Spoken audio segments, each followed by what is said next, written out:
Hey there, it's Monkey. Reload is probably the most impactful bonus the AI units get on higher difficulties in Shogun 2.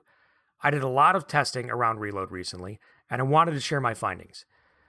In addition to some manual testing, I also looked through my gameplay footage for battles that would make good candidates to test AI Reload on very hard difficulty. If you didn't watch my video on difficulty, this is the highest level of bonuses the AI receives on units. Legendary uses very hard unit bonuses. This clip on the screen is an almost perfect test setup. There's a timer in the corner. The Takeda Boashigaru, that's the AI army in this case, I've marked the units in red. They're going to begin firing volleys shortly after the timer starts, and I'll fill in more details while the clip plays.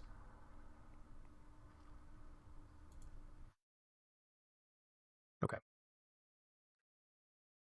The reason why this is an almost perfect test setup is because the Takeda bow units are entirely within range before they begin firing. They never have to move. They barely have to retarget or re-rank after taking damage, if ever, and they're never in melee. Also, one unit starts with 0 ranks and the other 3 start with 1 rank. Because all of these are close to optimal, we can put a timer on this clip and then analyze from the moment they fire the first volley to the moment they fire the last. From that, we can calculate average reload rate or time between volleys.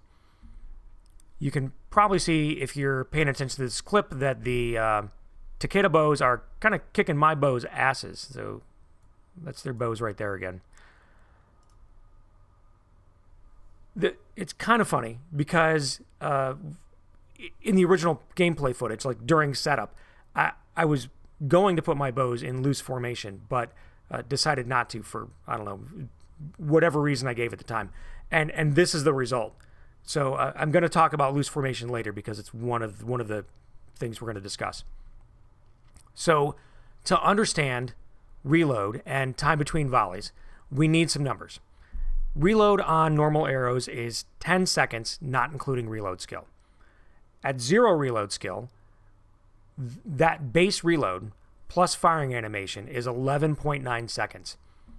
The default Boashigaru has a reload skill of 25 and an average time between volleys of about 9.4 seconds. This makes the difference between 0 and 25 reload skill 2.5 seconds, which means every point of reload skill is 0.1 second faster reload. That's super easy, right? Now, we're coming up on an important part of this clip, and it happens around the 2-minute, 12-second mark, so let's just watch and then we'll continue after. My units or whatever, I'm pulling back some units and repositioning and stuff like that, and his units are firing another volley of arrows, and now they come charging in.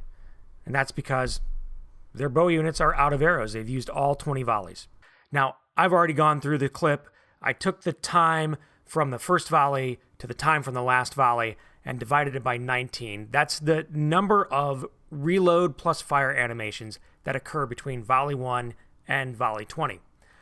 This gets us results ranging from 6.78 to 6.9 seconds. There's a little bit of variation because not all the units begin firing at the same time, but 3 of them fire their last volley at almost exactly the same time. So there's probably a little bit of what I'd mentioned about like re-ranking from taking damage or maybe retargeting that changes a couple of those units' numbers. We should also note that during the battle, they all gained 1 rank of skill, and 1 rank is +2 reload, which reduces reload on subsequent volleys by 0.2 seconds. So we have to keep that in mind. The unit with the lowest reload time happens to be the one that started with 0 ranks, and that further helps us eliminate variables. The end result is that this 0 rank Boashigaru on very hard fired 2.5 seconds faster on average than the default Boashigaru would, which means that AI bows on very hard get an additional +25 reload. Remember, that applies to Legendary as well, because again, Legendary uses very hard unit bonuses. So for hard, I tested that out as well, and the difficulty bonus is about 12 reload, which is half of what they get, about half of what they get on the highest levels. Now, I did additional baseline testing and some testing with Bow Samurai, stuff like that, see if there's any significant difference. And I have to tell you, it really doesn't matter. Like, once you get to about 80 reload skill, we hit a soft cap. And it seems that there's some heavy diminishing returns that kick in. So instead of like 0.1 second faster reload per skill, it's like 0.1 second per 10 skill. So, and at 100 skill, you're basically animation locked. So the Bow Samurai has a reload of 40. You add in 25 for very hard, that you're sitting at 65 already. And that means with 9 ranks of skill, AI Bow Samurai would hit 83 reload. So just a little bit over that soft cap. Now, Chosokabe bows, their Bow Sams have plus 10 reload. So they start at 75, and then they cap out at 93 reload. So they lose most of their ranks to diminishing returns. And the same goes for any bow warrior monks, heroes, etc. They all start with 80 reload. So they're already at the soft cap. Now, Bow Samurai and Ashigaru are the bulk of range units you're going to be going to face in the game anyway. And just to cover match locks, etc., most of those have a reload of 22 or more seconds. So reducing reload by 2.5 seconds is only about half as significant as it is for bows. Also, I didn't test Navy. I just want to reiterate, see what I did there? I just want to reiterate, this only holds true in optimal settings. If the unit has to move or retarget, etc., any of those things will add seconds to the time between volleys, plus the whole like fire at will thing. I don't want to veer too heavily, but I can't mention that without giving you something. So if an AI unit does not have all of its men in range of a target when it starts firing at will, whoever is in range will fire. If more men in the unit get in range and release their arrows, it will delay the next volley from the men that fired first. The unit is trying to sync up its volleys. I had units in testing that should have been firing every 10 seconds, and in some cases they were delaying up to 20 seconds because of this, which is totally inefficient and not at all how fire at will should function. There's more nuance to it, but let's move on to countering AI reload bonuses. We're going to talk about 2 things. The first thing we're going to talk about is getting armor on all of your units. Now, the easiest way to do this is through getting a blacksmith province. Some clans, a number of them actually, start with a blacksmith province. You want to get a blacksmith province and then upgrade the smithing building to an armorer. This is going to get you +2 armor to begin with on any unit that you produce there. And you can produce melee and you can produce bows. Eventually, for your bow units, you're going to want to obtain a craftwork province, which only a couple clans start with. And in that province, you're going to want to upgrade the craftwork building into accuracy while you research out of the Bushido tree the heaven and earth art, which unlocks the encampment. And that's going to allow you to build an armory encampment in your craftwork province. And my recommendation is to also put an armory encampment in your blacksmithing province as well. And the reason for this is that armor is the most cost-efficient stat that you can get out of any of the options, any combination that you can put together on the encampment buildings. And the reason why is that 1 single point of armor is enough defense to counteract 8 points of accuracy. So this means that a maxed out armor, a 5 armor blacksmith, is going to provide as much defense as 40 points of accuracy. Basically, would counter 40 points of accuracy. The same applies to attack. The same applies to defense.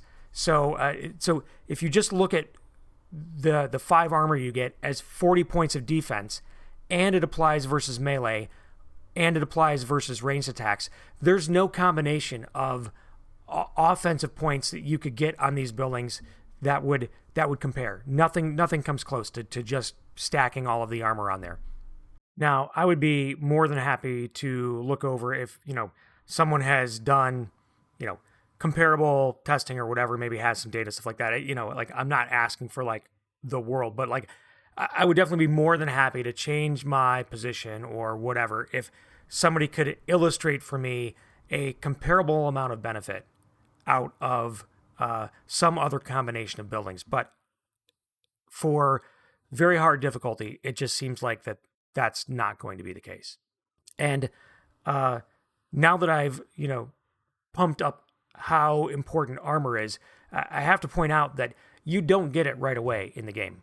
It's not something that you start off with. You might start off with, like I said, some of these clans do start off with a smithing province. But it's going to be something that you work towards. So you're going to work towards obtaining a blacksmithing province or work towards upgrading it. You're going to work towards getting a craftwork province, and you're going to work towards unlocking the Heaven and Earth Bushido art. So this is going to be something like you put in your first 20 turns of play or something like that, 20 to 30 turns to obtain and unlock so that you can pile this bonus, this armor bonus, this really great bonus, on top of the second thing we're going to talk about, loose formation. Now, this is something you can do right from the very beginning of the game. If you look at the tooltip for loose formation, it's going to tell you that this minimizes casualties when under heavy fire, but makes them more vulnerable to melee and charge attacks. So while this is something you can probably set on your ranged units and then use for most of the whole battle, for your melee, you're going to have to be really choosy about when you use loose formation. In order to understand how good loose formation is, it helps to understand how targeting works. So if I put this guy into close stance, close formation, there's, I could throw numbers at you. The default width is 1.2. There's a 0.6 meter variation, numbers, whatever. These guys are awfully close together here. These two guys right here. And this guy's also really close. If this guy is targeted by, hold on. This guy over here, he's decently far away from everybody. You can kind of tell, right?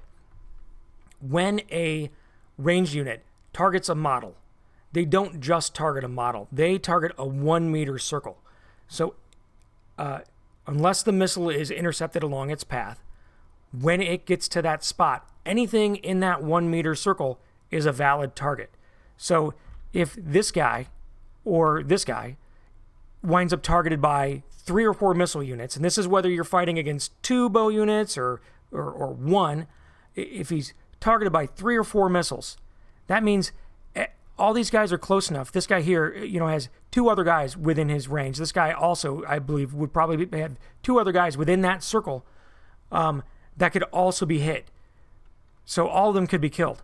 This guy over here in the end, though, if 3 or 4 missiles targeted him, he's probably, even if the circle was off a little bit, he would be the only one that was killed. Even if he was killed by the first arrow, that means 3 arrows would hit empty ground. And so if I put this in spread formation, you're going to see that most of these guys now aren't even close. These 2 guys, they're still close to each other.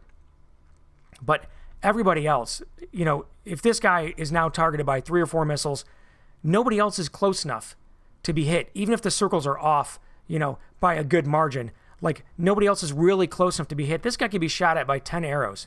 And, he could be killed by the first one and 9 arrows are going to hit empty ground. I mean, that's, really hyperbolic, but you get the point. This is why spread formation, loose formation is really powerful, because by being so spread out, you make it so that any of those circles that come down you're going to reduce the chance of like them hitting more than one guy by a great deal. And this works whether we're talking about ranged units or melee units. And this works in addition to all of the other standard tactical things that you should already be engaging in. So being in the trees, for example, not only does it reduce accuracy for ranged units and reduce the combat ability of cavalry, but that's an aside. But if you were to take this unit and put him in the trees, and he's taking missile fire, so he's taking reduced casualties because he's in the trees, but if he's also in loose formation, that's going to reduce the casualties even more. And then if you were to take armor that eventually that you go out and get on your units and pile that on top, you've now piled bonus on top of a bonus on top of a bonus to reduce your casualties by a lot. Then imagine like this unit here, I guess, he's in the trees. If he's taking missile fire from a bow unit, you could have your cavalry unit or general or whatever come in and charge that bow unit while this guy is just happily back here acting as like a soak, at maximum range. So he's taking, reduced damage from that as well, on top of all of these other things that you could stack. Now, there's other ways you can use this as well. So if you have these Yari samurai, let's say they want to charge a bow unit, and that bow unit or missile unit, whatever, and that unit is firing on them. Well, as long as there's no other melee that's going to intercept them, they could run at that unit while in loose formation. So they're going to be taking reduced casualties while they are charging in, and when they get close enough to that enemy unit, drop out of formation, drop out of loose stance back into close stance, and then finish charging on that unit and contact them in close formation. They will have taken a bunch less damage in the process of charging up on them. So I hope you can see how stacking all of the traditional tactics with loose formation on top of it, and then with armor eventually on top of that, how that's going to serve to greatly reduce the bonuses that the AI gets to range attacks. Now, I want to make one comment about modding.